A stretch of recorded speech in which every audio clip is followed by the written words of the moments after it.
하나님의 말씀은 로마서 1장 8절에서 17절까지 말씀입니다.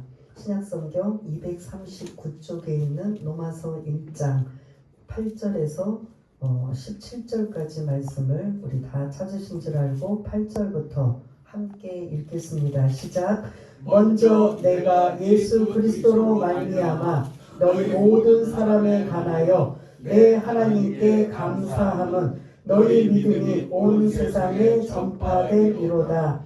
내가 그의 아들의 복음 안에서 내 심령으로 섬기는 하나님이 나의 증인이 되시거니와 항상 내 기도에 쉬지 않고 너희를 말하며 어떻게 하든지 이제 하나님의 뜻 안에서 너희에게로 나아갈 좋은 길 얻기를 구하노라. 내가 너희 보기를 간절히 원하는 것은 어떤 신령한 은사를 너희에게 나누어 주어 너희를 견고하게 하려 함이니 이는 곧 내가 너희 가운데서 너희와 나의 믿음으로 말미암아 피차 아니함을 얻으려 함이라. 형제들아, 내가 여러 번 너희에게 가고자 한 것을 너희가 모르기를 원하지 아니하노니 이는 너희 중에서도 다른 이방인 중에서와 같이 열매를 맺게 하려 함이로되 지금까지 길이 막혔도다. 헬라인이나 야만인이나 지혜 있는 자나 어리석은 자에게 다 내가 빚진 자라.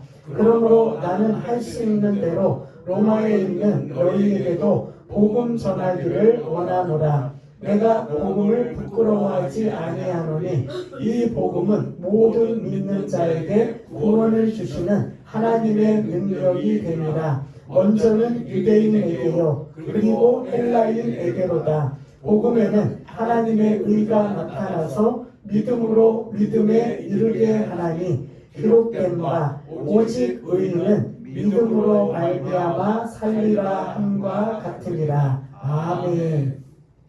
예, 오직 믿음으로라는 제목을 가지고 말씀을 나누려고 합니다. 로마서는 계속 복음을 강조하고 있기 때문에 조금 딱딱하고 지루할 수 있지만 이 로마서의 말씀을 통해서 많은 사람들이 변화되고 그런 놀라운 일들이 나타나는 게 바로 이 로마서를 통해서 이루어지고 있어서 우리가 지난주 시작할 때 우리도 그러한 기대감을 가지고 로마서의 말씀을 우리가 또 함께 나누기를 원합니다 라고 말씀을 드렸습니다. 오늘 이제 지난주에 1절부터 7절까지는 바울이 자기를 어떤 사람인지 소개하는 내용의 복음이 들어있다면 이제 오늘 구체적으로 복음에 대한 것을 계속 지금 강조하고 있습니다. 우리가 그 4절 여러분들이 성경을 보시는 것처럼 4절에 보면 복음은 누구다? 복음은 무엇이다? 복음은 우리 주 예수 그리스도다. 예, 정확하게는 우리 주 예수 그리스도인데 그걸 좀 줄이면 예수 그리스도. 그리고 더 간단하게 하면 복음은 뭐다? 예수다. 예, 그렇습니다. 꺼졌네요.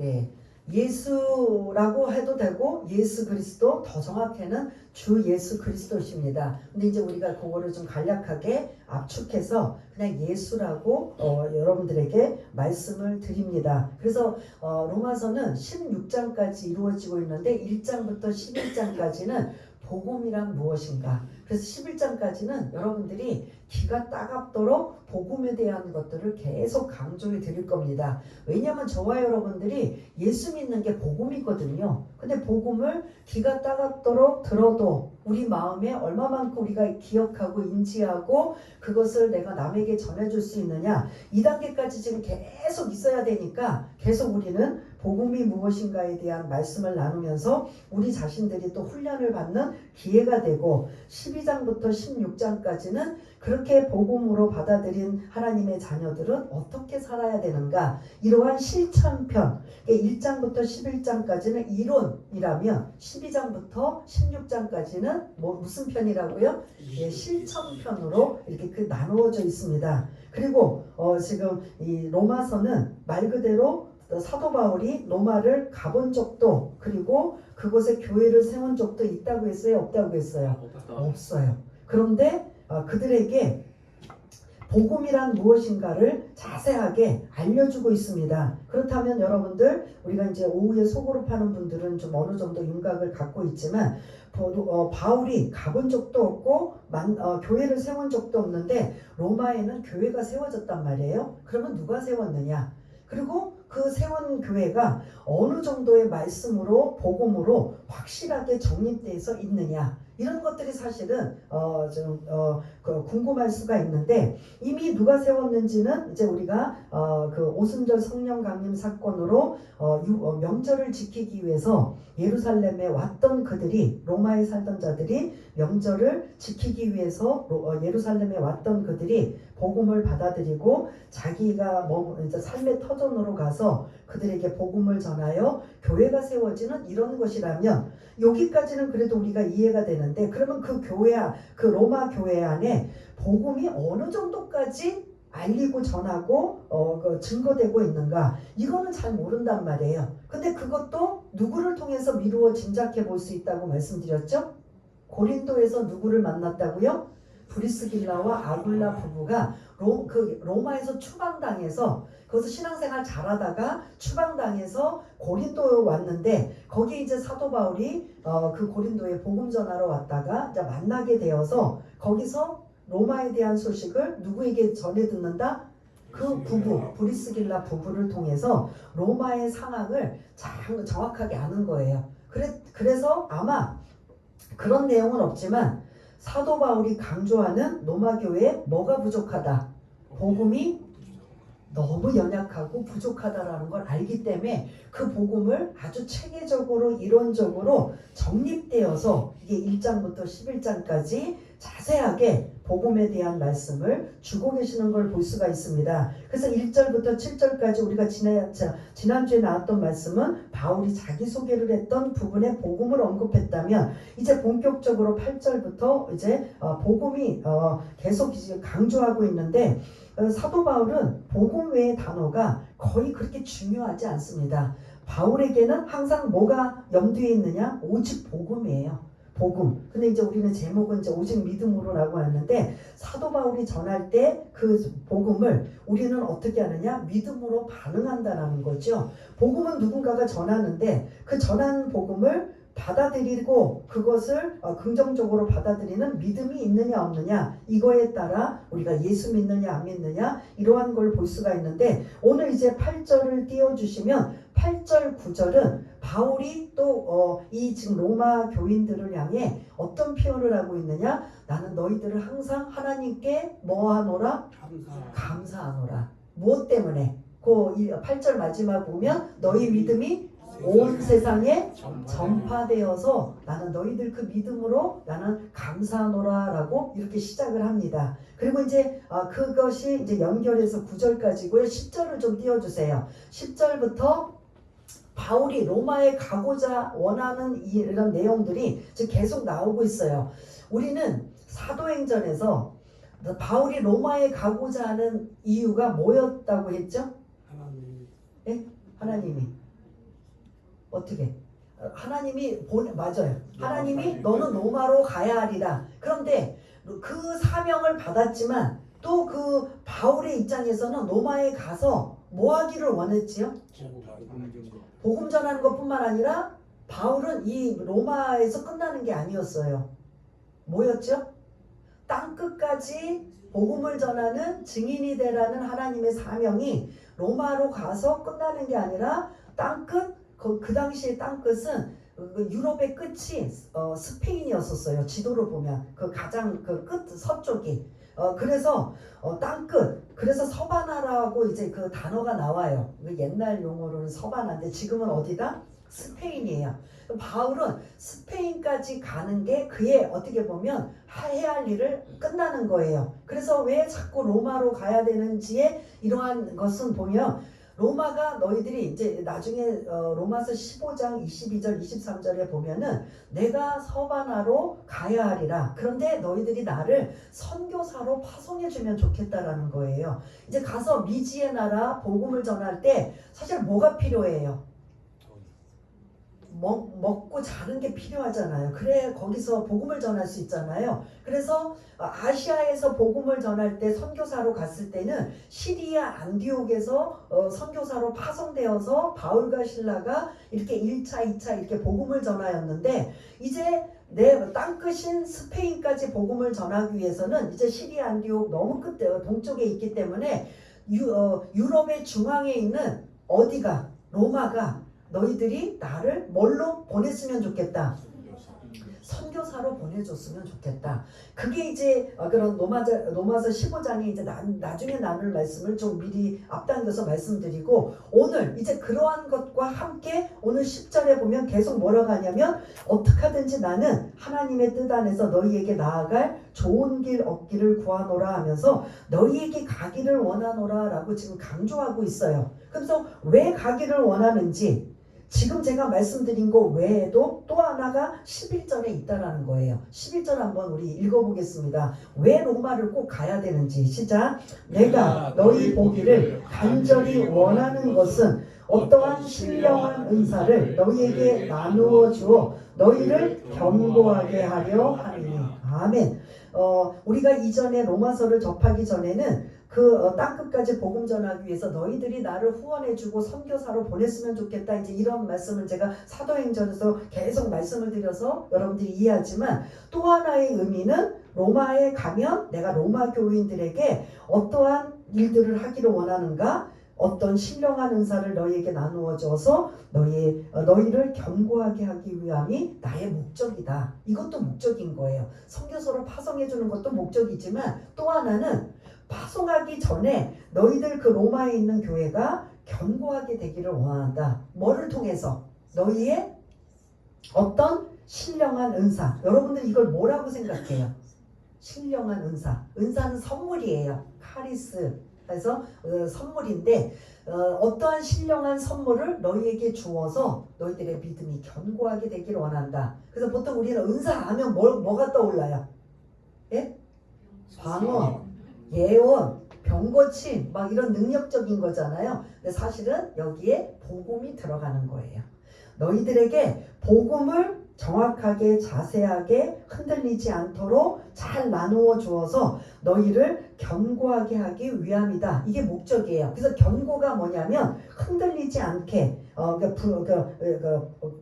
분산되지 않도록 하나가 되도록 집중하도록 이게 지금 지금 문장 안에 뭔가 속뜻이 있어요. 뭐 말뜻에 말 속에 뼈가 있다는 것처럼 이 문장 속에 이 지금 뭔가 바울이 감추어진 말이 있어요. 로마 교회는 두 부류가 공존하고 있어요. 유대인 출신인 그리스도인, 그 다음 이방인 출신 그리스도인.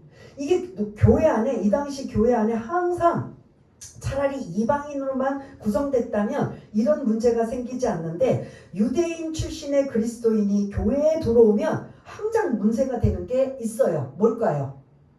예? 뭐지요? 유대인들은 뭘 강조했지요? 어렸을 때부터 세뇌되고 양육받고 훈육받아서 몸에 밴 뭐를 강조해요? 율법을 강조해요. 그러니 지금 사도 바울이 복음 전하는 핵심은 율법이 복음에 들어있어요? 안 들어있어요? 안 들어있어. 오직 예수예요. 오직 믿음이에요. 그것만 강조하고 있는데 유대인 출신 그리스도인들이 교회에 들어오기만 하면 그 복음을 지금 반쪽짜리 복음으로 만들어놔요. 뭐까지 합해야 진짜 복음이다. 율법이 들어가서 행위로 구원받아야 이게 진짜 복음이다. 뭐 예수 믿고 구세주로 영접해서 그분이 이제 나는 그분을 믿음으로 말미암아 나는 이제 하나님의 자녀가 되었습니다. 이게 100% 복음인데 유대인 출신들이 자꾸 교회 들어오면 뭘 강조한다고요? 그것만 갖고 안 돼. 예수만 믿어 갖고 안 돼. 뭐도 해야 돼? 율법을 믿어 행위까지 해야 이게 100% 이게 구원이야. 이렇게 자꾸 하다 보니까 이게 지금 유대인 그리스도인과 이방인 그리스도인과 이게 자꾸 마찰이 생기는 거예요. 하나가 되지 않는 거예요. 우리가 오순절 성령 강림 사건 때 복음을 받아들인 건 오직 예수만 믿으면 된다고 했는데 그래서 그들이 와서 예수만 믿으면 여러분 구원받습니다. 이렇게 됐는데 이제 서서히 유대인들이 복음을 받아들여서 교회 안에 오니까 그거 가지고 안 돼. 우리가 정통이잖아. 우리가 진짜잖아. 우리가 진짜 하나님 우리가 제대로잖아. 근데 율법을 여기다 집어넣어야 돼. 그러니까 예수와 율법과 함께 하다 보니까 이게 자꾸 교회 안에서도 복음이 어떻게 된다? 하나가 안 된다는 소리예요. 이게 지금 11절 안에 은근히 지금 담겨져 있어요. 자꾸 지금 로마 교회 안에 분열이 생기는 건 오직 믿음으로 예수를 믿기만 하면 구원받는 이거 지금 우리가 저와 여러분들이 알고 있는 이것 위에 율법을 자꾸 가미하다 보니까 이거 아닌데 아니야 이거 맞아 이러면서 이게 지금 하나가 되지 못하는 이러한 일을 다시 내가 너희들에게 신령한 은사 선물을 너희에게 나누어 주어 복음을 확실하게 너희들에게 가르쳐 주고 나누어 주어서 너희들의 그 믿음이 복음이 어떻게 되기 위해서 하나가 되기 위해서 견고하게 되기 위해서 흔들리지 않기 위해서 내가 너희들에게 가기를 원한다. 그런데 못 가니까 어떻게 하느냐? 내가 전하는 이 복음을 뭘로 써서 편지로 써서 로마서라는 편지를 써서 너희들에게 이 복음을 알리기 원한다. 내 마음 같아서는 나는 지금 당장이라도 너희들에게 가서 여러분들 복음은 이런 것입니다. 이러고 내가 내 입으로 여러분들을 눈을 마주대고 얼굴을 마주해서 이렇게 저렇게 막 하나하나 가르쳐주고 싶은데 내가 자꾸 가는 길이 막혀서 못 가고 있습니다. 그래서 못 가는 대신 내가 전하고 싶은 거를 뭘로 지금 전한다? 편지로 내가 전하고 싶은 복음을 여러분들 이 로마서로 기록을 하는 겁니다. 이해가 되시니까요? 그러니까 원래는 바울은 어떻게 하기를 원했다는 거예요. 직접 가서 그들의 상태를 보고 그리고 그들에게 나누고 전할 말씀을 그렇게 복음을 전하고 싶은데 계속 갈 길이 막히다 보니까 안 되겠다 싶어서 뭘로 대신한다? 복음이 가득 담겨있는 로마서로 너희들에게 편지로 여러분들에게 대신합니다. 그래서 그 말씀 지금 여기다 직접 대고 말하고 있지는 않지만 지금 교회 안에 하나가 되지 못하는 이러한 유대인 그리스도인들이 자꾸 딴소리를 하고 있는데 복음은 오직 예수밖에 없습니다. 이거를 지금 이제 강조하고 있는 이러한 모습이에요. 그러면서 22절에도 이는 곧 내가 너희 가운데 너희와 나의 믿음으로 말미암아 피차 서로 안위 위로와 격려 이러한 것들을 얻으려 합니다 라고 언급하고 있고 14절 한번 읽어볼까요? 14절 시작. 헬라인이나 야만인이나 지혜 있는 자나 어리석은 자에게 다 내가 빚진 자다. 바울이 어떤 자라고요? 빚진 자다. 근데 지금은 야만인이라는 단어를 안 쓰고 있지만 그 당시는 헬라인과 비헬라인을 야만인이라고 표현해요. 그래서 그 당시는 우리나라도 옛날 이제 조선시대까지만 해도 계급사회였어요? 안 했어요? 양반과 뭘로 나눠졌어요? 그래서 우리가 태어날 때부터 양반의 부류에 속해 있으면 괜히 으쓱하고 태어날 때부터 상놈의 이러한 그런 자손 거기서 태어나면 뭐가 돼요? 괜히 이제 양반 앞에서는 기가 죽고 아니 이건 계급 사이가 있었잖아요. 우리나라뿐만 아니라 로마도 유대인들도 다 이게 계급 사이였어요. 로마에서는 헬라인과 비헬라인 아니면 로마인과 그리고 노예 출신 이렇게 비로마인 유대인들도 유대인과 뭘로 표현해요? 비유대인이라고 안 하고 뭐라고 해요? 이방인이라고 표현해요. 그럴 만큼 너희들과 우리는 다르다. 막 이런 것들이 이렇게 선을 긋는 걸 볼 수가 있는데 지금 바울은 뭐라고 말하냐면 헬라인이나 비헬라인이나 지혜 있는 자나 지혜가 없는 어리석은 자나 모두에게 나는 무슨 자다? 빚진 자가 뭐예요? 우리가 일반적으로 빚진 거는 뭐하고 연결되어서 빚졌다고 해요? 돈. 내가 누군가로부터 돈을 빌리거나 아니면 그래서 갚지 못하면 그걸 뭐라고 해요? 빚졌다라고 표현해요. 그런데 지금 바울은 그러한 돈하고 상관없는 복음의 빚진 자다라고 해요. 그러면 뭐예요? 하나님께서 이방인에게 복음을 전하는 증인으로 하나님이 바울을 명령하셨어요. 그러면 그 명령을 위임받아서 내가 그것을 끝날 때까지 감당을 다 할 때까지 그는 복음의 무슨 자라고 지금 표현하고 있어요. 그러면 바울만 복음의 빚진, 그 여러분 들으시고 아 바울은 복음의 빚진 자고 우리는 복음의 빚진 자가 기다 아니다. 기다라고 하는 분이 있고 아니다 하는 분이 있고 오늘도 이렇게 안수 집사님 기도하실 때 사도행전 1장 8절 말씀하셨잖아요. 오직 성령이 너희에게 임하시면 너희가 권능을 받고 예루살렘과 온 유대와 사마리아와 땅끝까지 이르러 내 증인이 되리라 라는 말씀은 바울에게만 줬어요? 누구에게 줬어요? 우리 모두 하나님의 자녀에게 주었다면 우리도 바울처럼 복음의 무슨 자예요? 빚진 자. 누구로부터? 하나님께서 우리에게 위임해 주셨기 때문에 누구로부터 빚진 자예요? 하나님으로부터 빚진 자이기 때문에 우리가 그 하나님의 빚진 자로 누구에게 복음을 전해야 돼요? 세상에 복음을 전해야 되는 복음의 빚진 자. 그래서 오늘 이 14절에서 빚진 자는 사도 바울에게만 해당되는 게 아니라 우리 모두에게도 해당되는 복음의 빚진 자. 이것을 지금 사도 바울은 엄청나게 이것에 대한 마음의 이런 부담감을 가지고 있어요. 근데 저나 여러분이나 복음의 빚진 자다라는 마음의 부담감이나 이런 하나님 앞에 불편함을 여러분들 느끼셔요? 안 느끼셔요? 예? 우리 안수 집사 오늘 기도하실 때 금년 안에 마무리를 이렇게 잘 영혼 구원하는데 마무리를 잘하자 이런 이제 그런 기도하시는 그런 마음이 본인뿐만 아니라 우리 교회들 우리 교회 모두에게 해당되는 말씀으로 금년 마무리도 잘해야 되지만 우리가 주님 부르시는 그날까지 우리는 사도 바울처럼 어떤 자여야 된다고요? 복음의 빚진 자가 되는 것. 이게 들을 때마다 불편하게 느껴져야 돼요.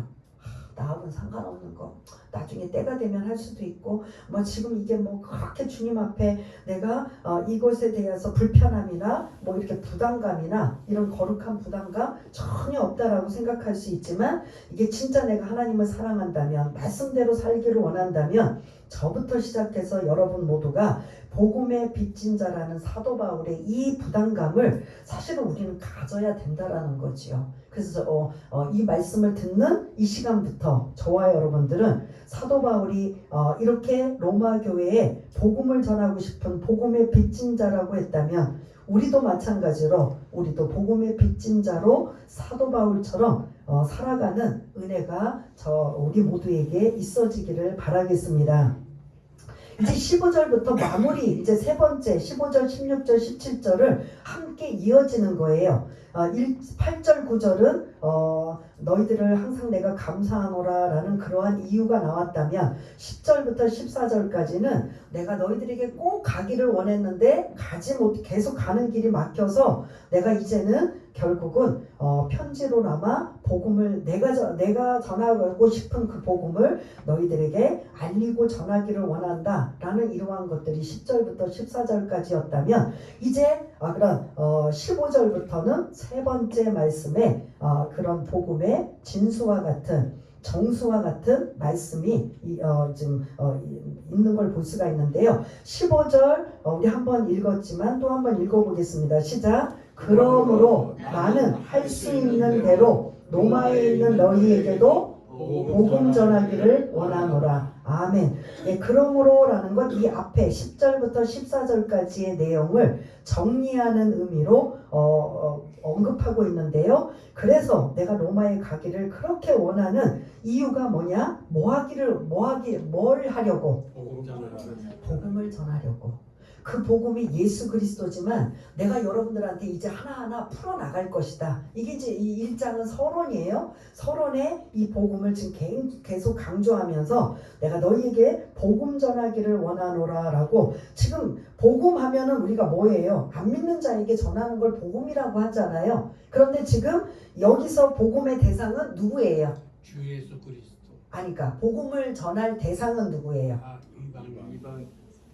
그러니까 우리가 생각하는 복음 전할 대상은 이방인 안 믿는 자들이에요. 근데 이 본문에서 복음을 전하는 대상은 누구예요? 로마에 있는 교회. 로마 교회. 로마에 있는 이방인들이 아니고 로마에 안 믿는 자들이 아니고 로마에 세워진 누구에게? 교회 성도들에게 주는 말씀이에요. 그러면 이미 그들은 복음을 다 받아들였는데 그들은 이미 뭐 복음을 아는데 왜 안 믿는 자들에게 세상에 복음 전해야 되는 거 아니야? 그것도 맞지만 특별히 이 로마의 교인들에게 복음을 전한다라는 건 아직 이 복음이 그들에게 정확하게 자세히 확고하게 정립이 되어 있다 없다? 없기 때문에 전하는 거예요.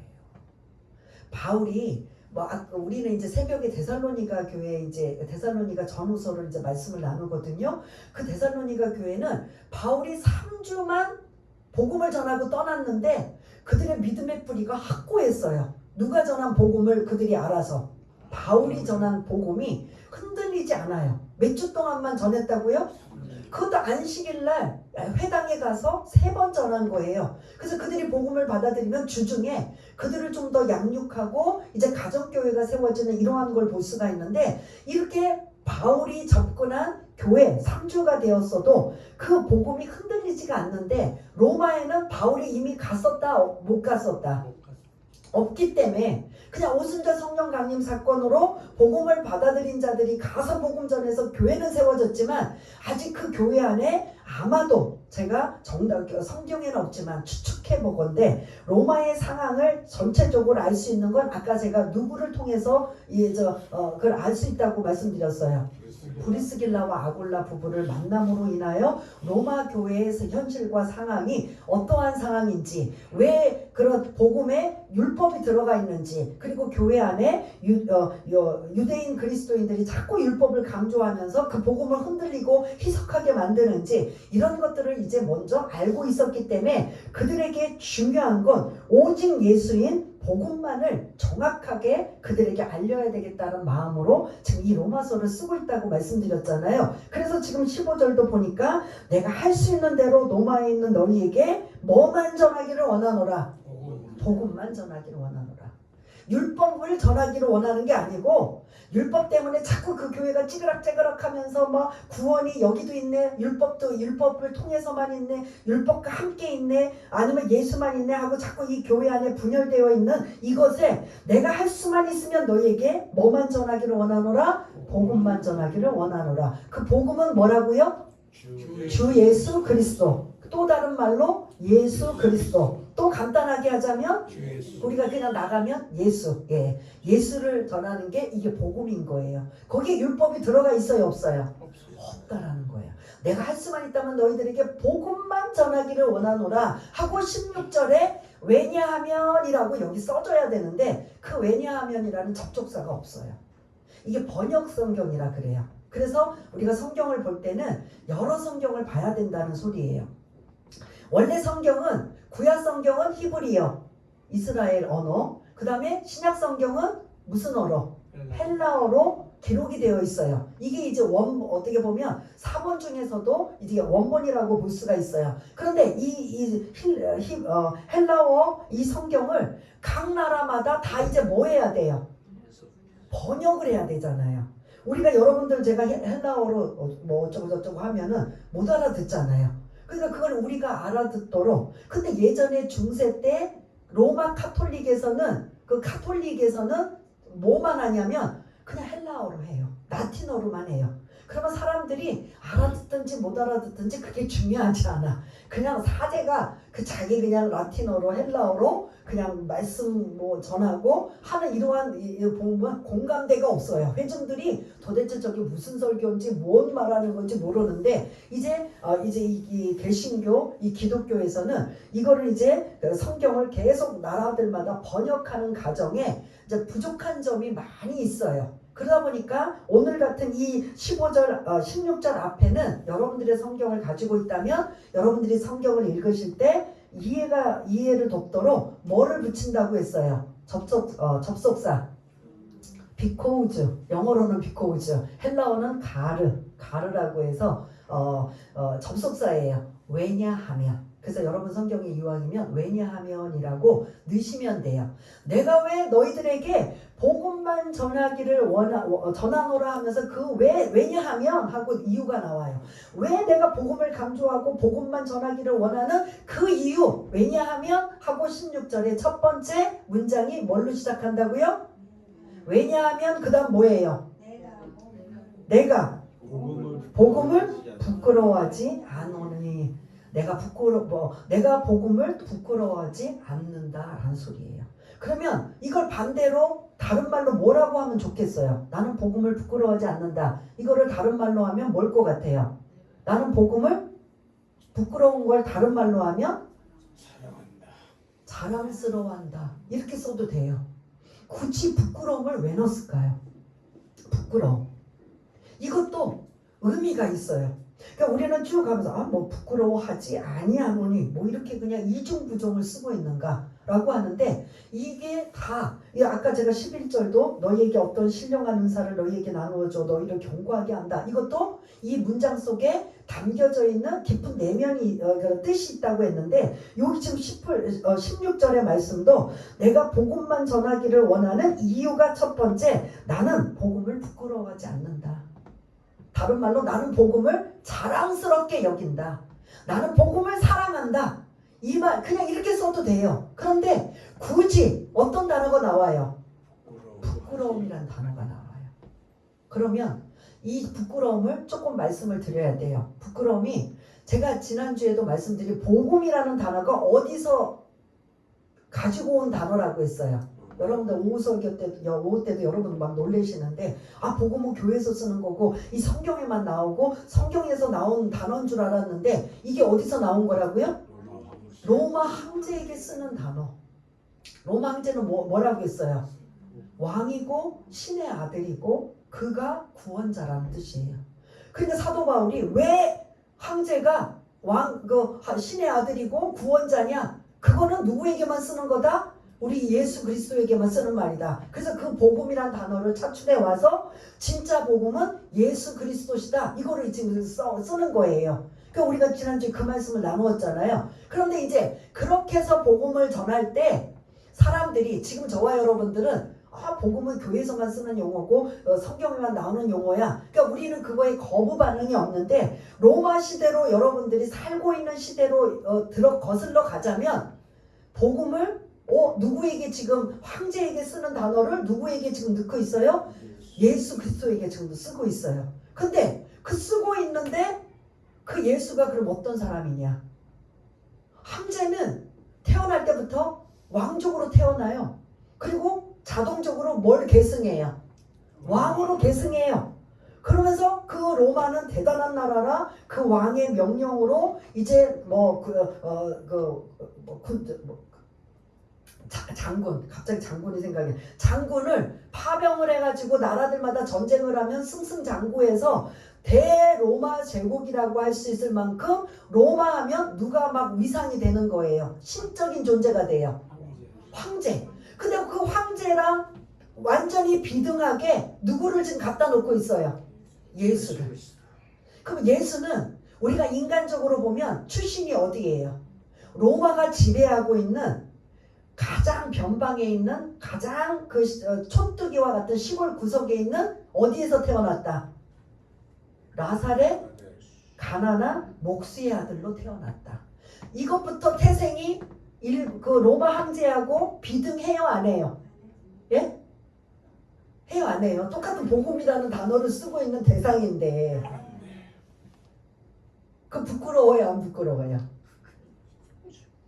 우리는 공감 안 해요. 근데 그 당시 사람들은 그 단어를 황제에게만 쓰고 있는데 그렇게 로마가 지배하고 있는 이스라엘에 그것도 가난한 아주 그냥 그 시골뜨기에 그 가난한 목수의 아들로 태어난 그 아들이 누구다? 하나님의 아들이다라고 누구를 지금 그 복음의 자리다 황제 자리다 누구를 놓아요?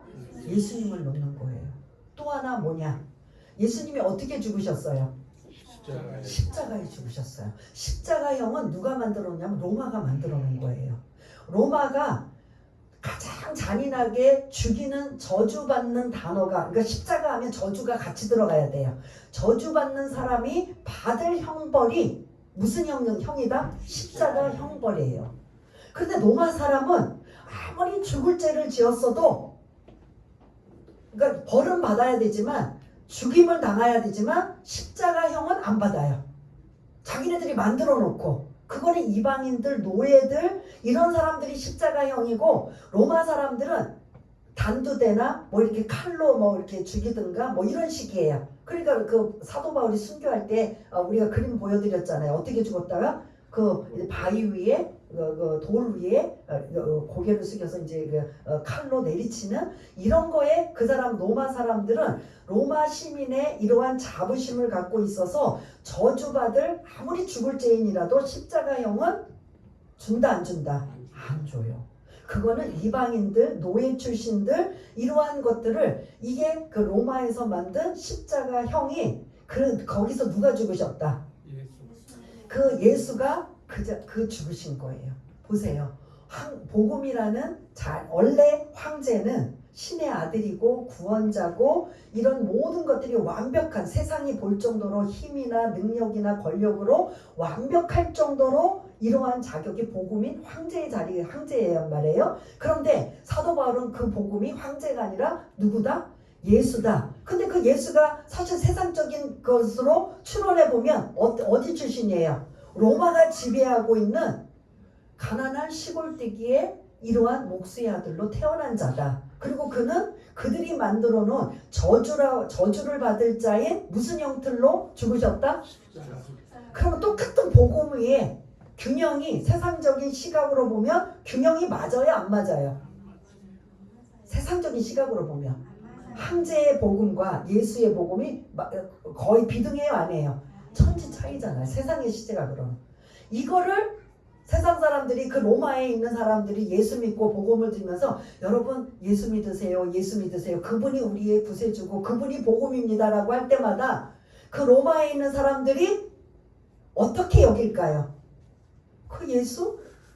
황제처럼 그렇게 걸맞은 계급이야? 그리고 그가 저주받을 자로 십자가에 죽은 자? 그럼 이게 단어가 뭘로 나와요? 오늘 이 16절에 부끄러움으로 나와요. 이해가 되세요? 이게 처음부터 하나님의 복음이라고 나왔으면 이렇게 부끄러움이라는 단어를 이렇게 비교할 가치도 없어요. 근데 원래 이 복음은 누가 쓰고 있다고 말씀드렸어요. 로마 황제가 쓰고 있다는 말씀을 그 자리에다가 이제 사도 바울이 예수 그리스도를 넣다 보니까 그렇게 하기에는 너무 뭐한데? 너무 뭐예요?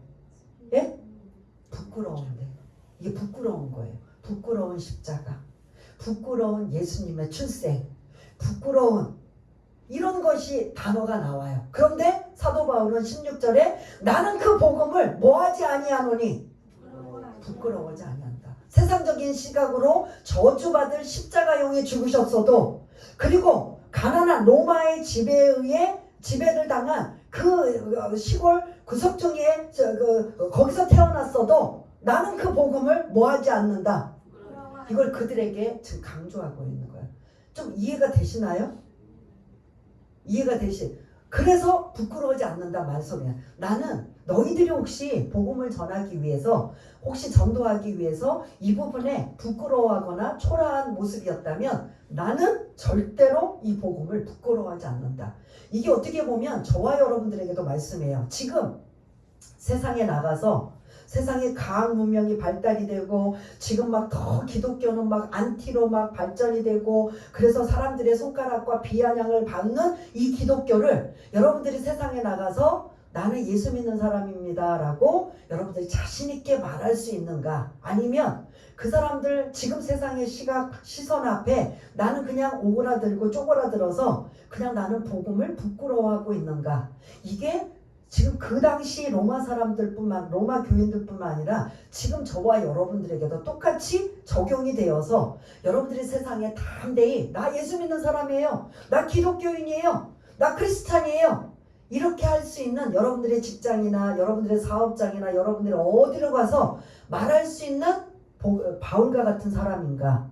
여러분 한번 생각해 보셔야 된다라는 거죠. 이렇게 엄청난 지존의 자인 황제를 그 복음이라고 하는 그 자리에 예수님을 넣으면서도 바울은 전혀 뭐하지 않는다? 부끄러워하지 않는 이 복음이 저와 여러분들이 되셨으면 좋겠습니다. 나는 여러분들이 그 예수가 초라하게 보이고 비웃게 보이고 그런 별것 없이 보여도 나는 복음이 부끄럽지 않습니다. 사도 바울이 했던 고백이 저와 여러분의 고백이 되었으면 좋겠습니다. 왜냐? 아까 제가 비등에서 그 황제와 예수를 이렇게 저울질했을 때 누가 기울인다고 했어요? 예수가. 근데 반전이 있어요. 반전. 십자가에서 죽으신 뿐만 아니라 죽으시고 3일 만에 뭐 하셨어요? 부활하셨어요. 황제는 이걸 할 수 있어요? 없어요? 이거 할 수 없어요. 죽으면 끝나는 거예요. 그래서 나는 복음을 뭐 하지 않는다? 그래서 저와 여러분들도 복음을 세상 사람들이 아무리 잘나고 똑똑하고 세상 문명이 발달이 되고 뭐 엄청난 과학이 발달이 되어도 우리는 어느 누구도 죽은 자가 다시 살아나는 이러한 역사는 있어요? 없어요? 오직 누구에게만? 예수님에게만 있는 그 예수의 복음을 우리는 바울처럼 뭐 하지 않는다? 부끄러워하지 않는 저와 여러분 되시길 바라겠습니다. 두 번째 16절에 보면 또 뭐가 나오죠? 모든 사람에게 16절 이 복음은 또 두 번째 뭐예요? 왜냐하면 복음을 전하노라. 왜냐하면 첫 번째 나는 복음을 부끄러워하지 않는다. 두 번째 이유가 이 복음은 모든 믿는 자에게 구원을 주시는 하나님의 능력이 되기 때문이다. 그러면서 그 뒷부분에 대상이 나와요. 무슨 자 무슨 자? 유대인이나 헬라인이 유대인이요 그리고 헬라인에게로다. 이 말씀은 복음의 대상을 말하고 있어요. 복음의 대상은 옛날에는 신분제이기 때문에 유대인들은 유대인에게만, 헬라인은 헬라인에게만, 자기 로마인은 로마인에게만 적용되는 이런 계급 사회였다면 구원의 복음은 복음의 구원의 대상은 빈부 기천 가리지 않고 그 다음에 그런 뭐 남녀노소 따르지 않고 모두가 대상이 된다라는 소리예요. 모든 믿는 자에게 뭐 하는 자다? 예? 구원을 주시는 하나님의 능력이 된다. 그래서 이게 내가 너희들에게 꼭 복음을 전하는 이유가 뭐냐면 첫 번째는 복음을 부끄러워하지 않는다. 그래서 자꾸 여러분들이 로마 황제를 떠올리셔야 돼요. 그 저울을 여러분 막 떠올리셔야 돼요. 그다음 두 번째 구원 복음의 대상은 누구에게만 제한된 게 아니라 모두에게 있는 대상들이다. 그들이 그 다음에 이제 17절에 세 번째 복음을 전해야 되는 이유가 뭐냐? 세 번째 이 복음에는 뭐가 나타나서 하나님의 의가 나타나서 그 다음에 믿음으로 믿음에 이르게 하나니. 예, 여기에 믿음이 몇 번 등장해요? 그러니까 하나님의 의가 나타나서 믿음에 이르게 하나니, 믿음으로 이르게 하나니 하고 한 번만 써도 되는데 믿음으로 믿음에 이르게 하나니라고 하면서 하나님의 속성이 등장해요. 하나님은 어떤 분이시다? 여기 지금 17절에 하나님은 어떤 분이시다? 사랑의 하나님이시다? 거룩한 하나님이시다? 어떤 하나님이시다? 의로우시다. 하나님의 의가 나타나셔서 하나님의 속성이에요. 근데 의는 의롭다 하는 말과 같은 말이에요. 하나님은 의로우시다. 그런데 사람에게 의롭다라고 붙여준 사람이 있어요. 혹시 생각나세요? 구약에? 의로우시다. 이제 빨리 마무리해야 되는데 의롭다라고 인정해준 사람이 있어요. 최초로 가장 먼저 의롭다라고 하나님을 믿으니 그를 의롭다 하시니라.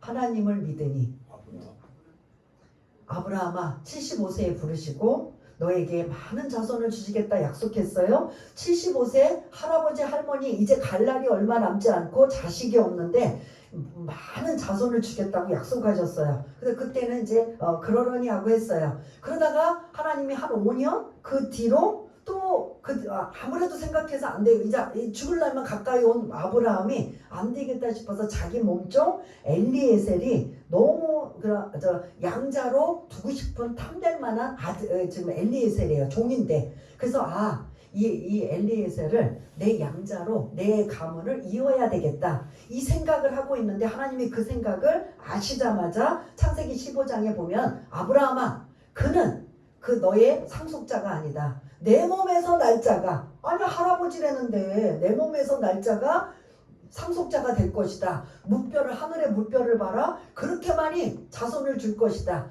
그때 아브라함이 하나님 제가 그 말씀을 믿습니다 라고 반응했더니 하나님은 그 반응한 아브라함에게 뭐라고 인정해줘요? 의롭다 라고 인정해줘요. 의는 누구에게만 쓰는 거냐면 하나님에게 쓰시는 속성이에요. 그래서 하나님은 두 가지의 속성을 가지고 있어요. 공의의 하나님, 그게 의예요. 그 다음 또 무슨 하나님? 사랑의 하나님. 지금은 주님이 다시 오실 때까지는 무슨 하나님으로 역사하셔요? 사랑의 하나님으로 우리에게 늘 기다리시고 용서해 주시고 용납해 주시고 하시는 사랑을 베풀어 주셔요. 근데 공의의 하나님은 이제 언제 나올까요? 다시 오실 예수님 때. 그때는 이제 예수 믿는 자와 믿지 않는 자, 영생과 영벌, 천국과 지옥을 가름할 수 있는 무슨 하나님? 공의의 하나님으로 심판하신다는 소리예요. 그래서 하나님의 속성은 의와 사랑과 뭐 거룩, 신실 뭐 이런 것들이 많이 있는데 여기에 특별히 하나님은 무슨 하나님으로 지금 나와요? 하나님의 의가 나타나서라는 이 말씀을 조금 이제 구약 배경을 좀 말씀을 나눠야 돼. 이거는 언약이라는 단어가 들어가야 돼요. 하나님이 이 아브라함과 언약한 거 혹시 기억나세요? 새를 쪼개서 그 횃불 사이가 뭐 지나갔다. 그리고 언약이 또 언제 있었죠? 시내산 언약. 하나님이 이스라엘 백성들을 언약을 하시고 언약은 약속이에요. 약속, 쌍방 약속을 하는 거, 계약을 하는 거예요. 그 계약이 뭐냐면 하나님이 이스라엘 백성들을 택하셔서 나는 너희들의 하나님이고 내가 이스라엘 백성도 너희들은 나의 백성이고 그 다음에 너희들이 입장에서는 내가 너희 하나님이다. 이런 관계를 맺기 위해서 뭘 맺었다고요? 언약, 약속 이걸 맺었어요. 그러면 하나님은 약속을 지키셔야 되니까 이스라엘을 뭘로 해요? 하나님의 백성으로 삼으신 거예요. 그걸 이제 약속을 하신 거예요. 그리고 이스라엘 백성들은 하나님을 뭘로 해요? 하나님만 우리 하나님입니다. 그럼 거기에 다른 신은 있어요, 없어요? 없어요. 하나님만 우리 하나님으로 섬기겠습니다. 하나님은 너희들만 내 백성으로 삼겠다. 이게 지금 약속이란 말이에요. 그런데 하나님은 그 약속을 깨지 않으셨어요. 누가 깼어요? 구약의 역사를 보면 누가 깨요? 이스라엘 백성들이 하나님만 바라봐야 되는데 하나님만 안 바라보고 뭐 하고 있어요? 그걸 뭐라고 해요? 하나님만 바라봐야 되는데 우상을 섬기잖아요. 그래서 하나님과 이스라엘 백성들의 약속이 깨졌다 안 깨졌다? 깨진 거예요. 깨졌음에도 불구하고 하나님은 계속 이스라엘 백성들을 일방적으로 사랑하시고 약속을 지키시려고 해요. 근데 누가 지금 약속을 안 지킨 거예요? 이스라엘 백성들만 안 지키는 거예요. 하나님만 섬기겠습니다라고 약속해놓고 이제 그로부터 계속 우상을 향해 가나안 가면 가나안 가서 뭐 어디 가면 어디 가서 계속 뭐 지금 하나님 외에 다른 신을 계속 넘나들고 그거를 섬기고 그것에 마음을 빼앗기는 걸 보고 하나님은 이미 너와 우리의 관계는 뭐했다? 깨졌다라는 거예요.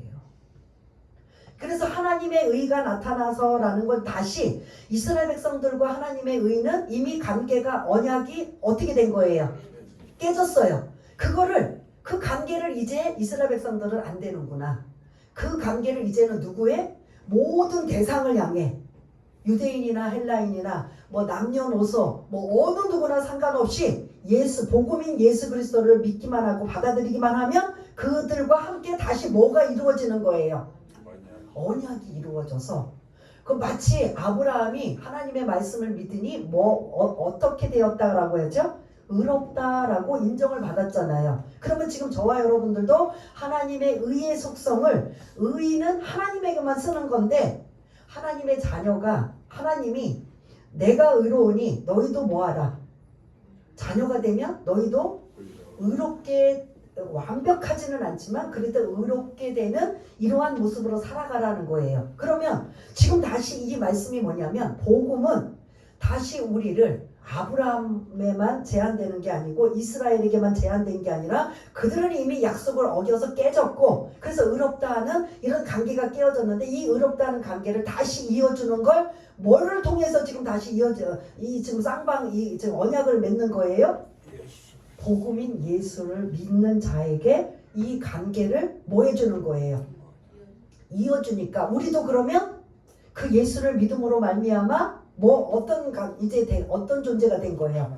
의롭다함을 얻는 존재가 돼요. 그게 이제 로마서 3장에 뭐 계속 의롭다함이 나올 거예요. 근데 요거는 이제 오늘 맛보기예요. 좀 어렵죠? 이해가 안 되죠? 근데 이게 복음인 거예요. 이거를 지금 로마 교인 만나지도 않는 교인을 저는 그래도 이해가 안 되세요? 다시 한번 설명드릴까요? 하지만 편지는 이게 돼야 안 돼요. 그럼에도 불구하고 내가 너희들에게 꼭 전하고 싶은 복음만 전하기를 원하노라. 왜냐하면 이 복음에는 부끄럽지 않기 때문에 이 복음이 부끄럽지 않기 때문에 이해가 되시죠? 머릿속에? 두 번째, 이 복음은 대상은 이제 제한된 게 아니라 누구나 모두에게 그 복음을 받아들이는 자는 다 구원받게 하는 모든 자에게 하나님의 능력이 됩니다. 그리고 이제 대상이 나오고 세 번째는 이제 그러한 자들이 복음을 받아들인 자가 뭐 하기 위해서 의롭다함을 얻기 위해서 하나님의 의가 나타나서 믿음에서 믿음으로 이르게 하시니 그래서 유명한 하박국 말씀이 지금 인용되는 거죠. 오직 의인은 믿음으로 말미암아 살리라. 그래서 우리는 믿음이 강조되어 있지만 그 믿음을 통해서 우리가 어떤 사람이 된 거예요? 의로운 사람이 된 거예요. 그러니까 우리는 믿음으로 살리라 여기에 이제 초점을 맞춰서 이게 지금 하는데 진짜는 의라는 단어가 요 17절에 중요하다라는 걸 잊지 마시길 바라겠습니다. 혹시 이따 이제 소그룹 때 여러분들이 궁금하시거나 좀 더 이제 또 이해가 안 돼서 좀 더 자세하게 말씀을 드리는데요. 우리는 오직 의인은 믿음으로 말미암아 살리라 여기에 초점을 맞추고 또 믿음을 강조해요. 오늘 또 제목도 마찬가지로 오직 믿음이에요. 왜냐하면 믿음으로 반응해야 의인이 될 수 있으니까 단계가 오직 뭘로? 믿음으로 반응을 해야 되잖아. 뭐를? 복음을 전했을 때 내가 반응하는 건 믿음으로 반응하는 거예요. 그래서 그렇게 반응했더니 우리를 자격이 없는데 뭐라고 인정해 주시는 거예요? 의인이라고 의롭다고 인정해 주시는 거예요. 하나님이 부모님이 왕이면 자녀가 자동으로 뭘 계승을 해요? 왕. 여러 아들도 있지만 그 중에서 아들 계승하잖아요. 뭔가 재벌이면 삼성의 재벌이든 재벌이면 그 재벌이 아주 특별하지 않는 한 그 아들에게 뭐를 해줘요? 상속해 주잖아요. 어떻게 보면 의도 마찬가지. 하나님의 속성이 뭐라고 했어요? 의로우신 분이에요. 의예요. 이걸 하나님에게만 붙이는 거예요. 그런데 우리가 자격이 없는데 예수 그리스도를 인 복음을 우리가 믿었더니 우리에게 뭐라고 지금 칭호가 바뀌어졌어요? 의인이라고 바뀌어진 거예요.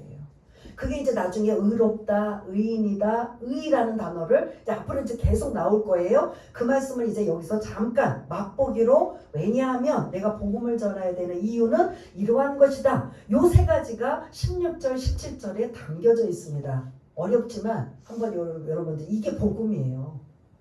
예수 그리스도 여기까지는 너무 약해요.